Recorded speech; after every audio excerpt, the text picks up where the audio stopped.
it's Mr. Toups, and you are in the Always Believe room. Today we're going to do literal equations. Yeah, it's going to be a blast. Okay, literal equations is when you have an equation and it's only letters. This is not going to be easy to do. So we're going to do a few of these together today, and then we'll keep doing them. You'll get better at it. This is one of the hardest things you have to do in algebra.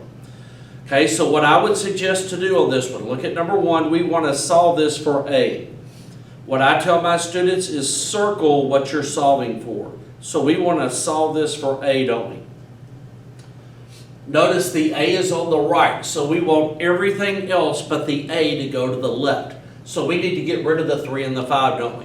Now then, what was the first step in solving equations? It was to get rid of the fraction, right?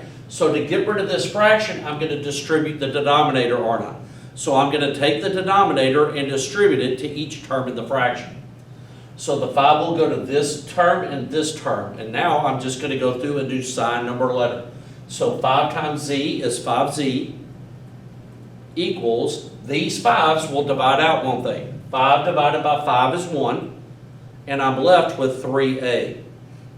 Now then, I want to solve this for a, so I want to get rid of the 3, don't I? So the next step would be to divide the coefficient. Now then, this is what looks funky, because your answer is going to be 5z over 3 equals a. You have never, ever, ever wrote an answer in math that looks like this. So once you get used to writing your answers that look like this, it's going to take some time. So don't get frustrated because your answer looks like it's not 10 or it's not a half. It's 5z over 3. That is the answer. So your answer is going to be like a algebraic expression. Okay, the next one we're going to do together is number 6. Very similar, we're going to solve this for a. So we're going to circle the a. And what would we do on this one right off the bat? Excellent job. We're going to get rid of the 2, and then we're going to divide by the 3. We're going to do the same process. So put 2 on top. We'll have 2g, not q, 2g equals, the 2's cancel out, 3a, right? And then the last step to get this a all by itself, we're going to divide by 3, aren't we? So 2g over 3, these 3's divide out to 1, equals a. Like I said, this does not look like anything you've ever written for a math answer before, so it will take time. Okay, let's do this one. We're going to solve this for x. This is kind of tricky here. So the x, circle the x's, so we want to get this all by itself. All we got to do is get rid of the b, or the m. But notice we have a fraction over here. So if I were to divide, I would have a double-decker fraction, wouldn't I? And that's going to be kind of tricky. So I'm going to show you another way to do this. So write xm equals n over p, and then put this over 1. So to get rid of the m, I need to multiply by 1 over m. Notice my m's will divide out now, won't they? And instead of getting a fraction that looks like this, I'm going to do times 1 over m over here. This actually, if you do the arithmetic, will come out to be this. Okay, but I don't want to teach this yet because that's kind of like not nice looking. Okay, so what's going to happen to the m's on the left? The m's on the left will cancel out. All that's left is x equals, and now then, what's n times 1? It's n, isn't it? Over, what's p times m? pm. And remember, your answers, you have never ever written answers that look like this. So don't get frustrated, but this would be the answer right here. It just takes time getting used to, so don't panic. I'll guide you through this. We'll get through it. You'll get it, okay? I made this worksheet where the problems are pretty simple. You've never done anything like this. We'll do 2 more together.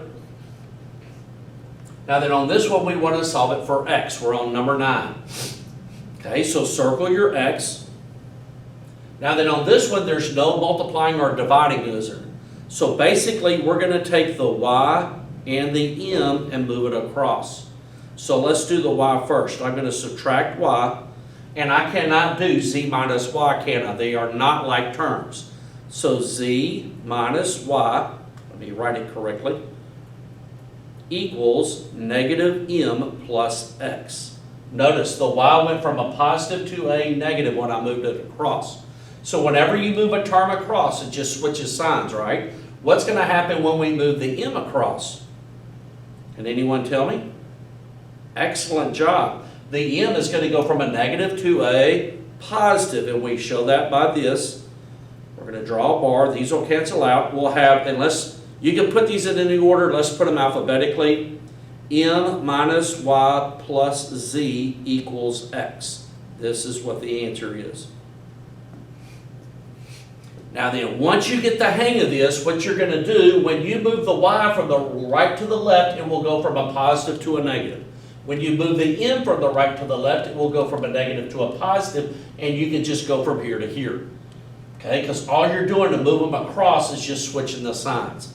And you'll get the hang of that as we do this. And we're going to do one more.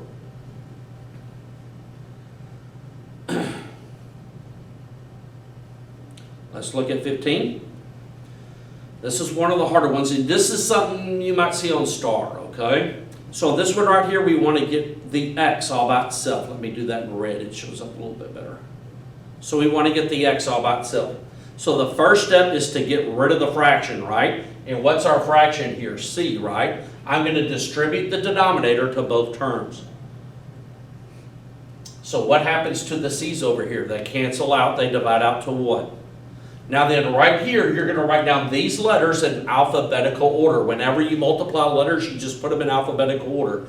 So c times gx would be c gx equals 2x plus y.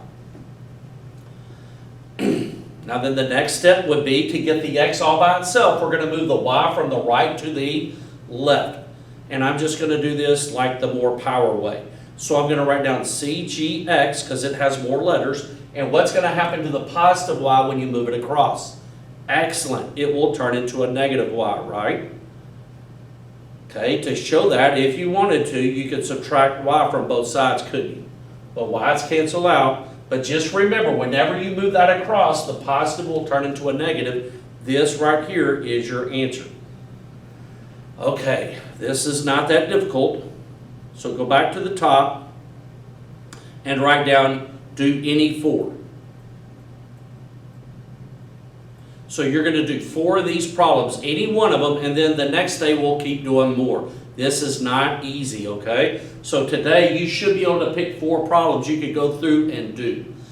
Remember to always believe, that's very important, and mostly important,